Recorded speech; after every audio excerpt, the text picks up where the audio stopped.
Jsem žabožrout i šnekožrout. Já to přiznávám, šneky miluju nejenom o Vánocích. Mám jich na zahradě plno, ale nevařím je, ani je nezabíjím, protože to neumím a nechci je trápit. Kromě teda těch španělských potvor, co mi sežrali hortenzii, což jim teda nedaruju. Víc o šnecích už zase tak moc nevím, jenom tak, co si pamatuju ze školy, že šnek je hermafrodit. Ale Petra Ščuková ví o šnecích zřejmě hodně a dokonce přinesla šneky, kteří už vypadají jako docela regulérní zvěřátko. Já jsem nečekala, že to bude tak obrovské zvíře. Petro, co to je? Tak toto je africký šnek a je největší na světě. Největší suchozemský šnek na světě je to Achatina achatina. Pochází z Ghany. Tenhle je z Ghany. Ano. Můžu si ho potěžkat? Určitě. Jak je to těžký? Můžu? Tak já to tady odstraním. Ježiš, ty seš přilepenej, hochu. A ty slintáš, a ty seš těžkej. Jaký váhy dosahují? A tady ten, co máte přímo v ruce, tak ten váží asi 360 gramů plus minus. A mám doma ještě jednoho, ten je menší trošku. Literatura uvádí, že můžu mít až půl kila, ale z žádného takového jsem neviděla. Myslím si, že těch 400 gramů je tak jako už hodně velký obr. Má jméno? Má jméno. Jak se jmenuje? Buba. Tenhle je Buba? Ano. A vy jste přinesla ještě druhého? Ještě jednoho a ten spí. A ten spí. Oni jsou noční, takže oni teď mají noc a ve dne spí a v noci se probouzí. A ten se jmenuje jak? Ten se jmenuje Forest. Můžeme se přece jenom na něj podívat? Jak to vypadá, když šnek spí? Teda předpokládám, že asi je v ulitě. Je v ulitě. Je takhle. Můžu? Ano. Nezbudím ho? Já myslím, že ne. Takhle vypadá. Jak se jmenuje? Forest. Forest. Takhle vypadá Forest, když spí. Je docela těžký, teď nevím, jak ho natočit. Je to krásné zvíře. Opravdu krásné. A ti malinkatí jsou jak staří, ti úplně mrňaví. Tyhle, co máme na stole, Petro, on mi funí do ruky, vemte si. Ono se mu to nelíbí. Asi ne, a funí mi. Ono se mu to nelíbí, oni totiž tyhle achatiny, oni umějí pískat. Ono se říká, že pískají a ono, když se jim něco nelíbí, tak oni tady mají vlastně dýchací otvor a oni tím vydávají zvuky a je to jakoby náznak toho, že jsou nespokojení, že se jim něco nelíbí. Tak to se mu teda nelíbilo, sice ještě nepískal, ale funěl. Tady ten velký vám leze po tom malém, nevadí to? Nevadí mu to, oni jsou taky bezohlední, jako tady v tomto, je to jeho tatínek nebo maminka, oni jsou hermafroditi. A on jako na to nebere ohled, no. Ono by se mu nemělo teoreticky nic stát, ale je to takový hulvát. A nesežere ho? Ne, nesežere. Jak jste přišla k tomu, že tohle chováte místo psa či kočky? Mně to nedá, já ho přece jenom chudáka malýho vytáhnu. Pojď to sem, Bubo. No, začalo to vlastně tím, že jsem chtěla psa. Ano, jasně. Skončila jsem u šneků, protože časová náročnost psa je úplně někde jinde než u šneka a nešlo to mít psa, tak jsem furt říkala, jako co, želva, křeček, papoušek a furt nic a potom jsme prostě s manželem shodou náhod na parkovišti našli českého hlemýždě, kterého jsme si vzali domů a potom jsme ho zase za nějakou dobu vypustili a mě bylo smutno. Tak jsme na internetu vlastně objevili tady ty obry. Vy jste začali chovem českých hlemýždů? Ano. Pane, jo. Ale tenhle je teda o hodně větší. O hodně větší, ano. Řekněte mi, jaká je historie těchhle šneků, kteří jsou z Ghany? Tak byli objeveni někdy, rok nevím, někde prostě kolem roku 1700. Objevil je Carl von Linné, ten byl první, kdo je popsal, když byl v Africe, tak objevil tyto obry a nedalo mu to, tak o nich napsal nějakou studii, takže on je objevitel tady těchto šneků.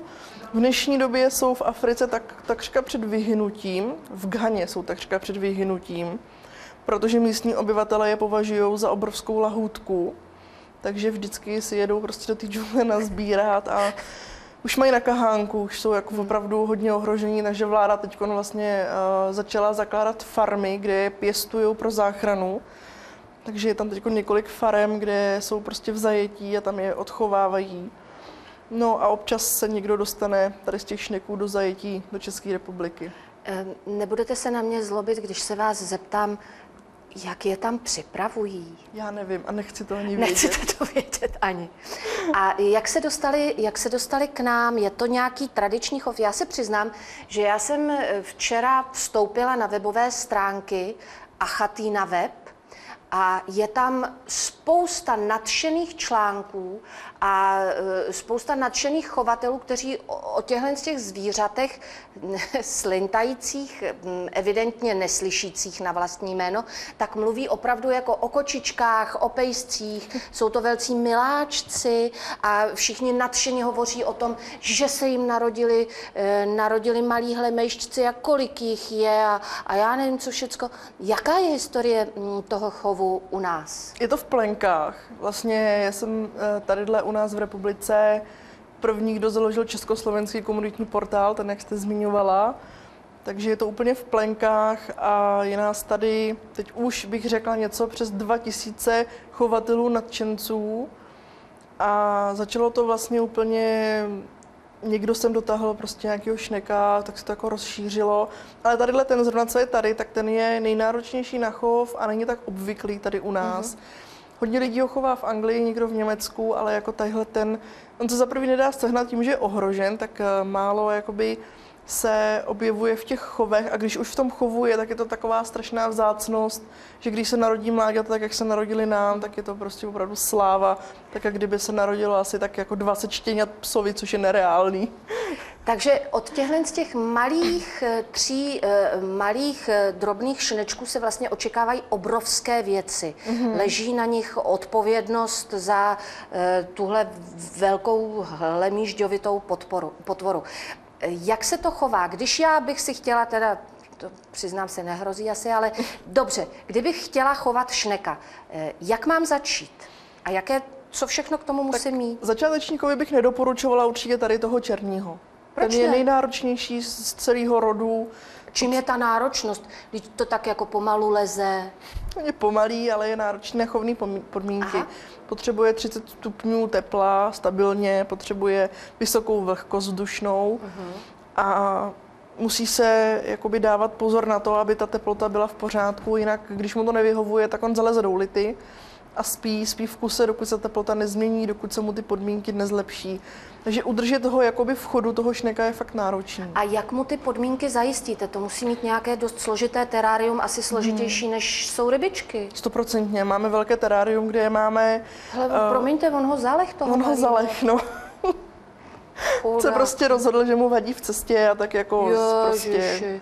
Tak jak je to s tím teráriem? Tak potřebují velký terárko, protože sami o sobě jsou velký, takže potřebují hodně prostoru kolem sebe a potřebují udržovat to teplo, takže vlastně je potřeba vybudovat to teplo nějakým topným kabelem, topnou folií, něčím, co prostě topí a jsme to schopni regulovat. My vlastně teď s manželem pracujeme na systému topení, který nám bude vyhřívat terárijní substrát. Takže je to taková složitá technika, kde to potřebujeme hlídat, že když nám to klesne pod určitou teplotu, tak to prostě musí vypnout, aby jsme je neuvařili. Když to zase jako tam je zima, tak zase, aby se to zaplo, začalo topit, takže je to celkem náročný. Takže vy jste se už specializovali takhle na chov. A co já bych teda měla dělat? Musím mít teda terárko, ve kterém bych měla docela vysokou teplotu. Já bych doporučila úplně jiný druh tady z toho rodu. Aha. A ty ostatní nejsou tak nároční na chov. Těm stačí klasická pokojová teplota, takže 23-25 stupňů a vzdušná vlhkost, tak těch 60%. To zajistíme klasickým rozsítkem na kytky, takovým tím rozstřikovačem. Takže můžete mít starý akvárko po rybičkách nebo nějaký slepený terárko. To není zas tak jako dneska problém sehnat. A co to žere? Ovoce, zeleninu. Krmíme ovocem, zeleninou. To se v zimě dost prodraží. Jo, ale oni toho za stolik nesežerou. Kolik sežere takovýhle velký? Zase ho zaleh. Zase ho zavadí mu prostě, no. To je zvláštní. Vadí mu v cestě. Má on k němu jako nějaký negativní cit, zrovna k tomu mrňavému, anebo prostě mu překážel v cestě? Překáží mu v cestě a nejjednodušší varianta, jak se ho zbavit, je ho prostě přejet.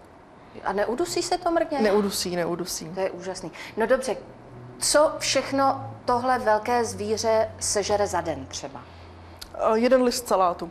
1 list salátu, tomu stačí? Tomu stačí.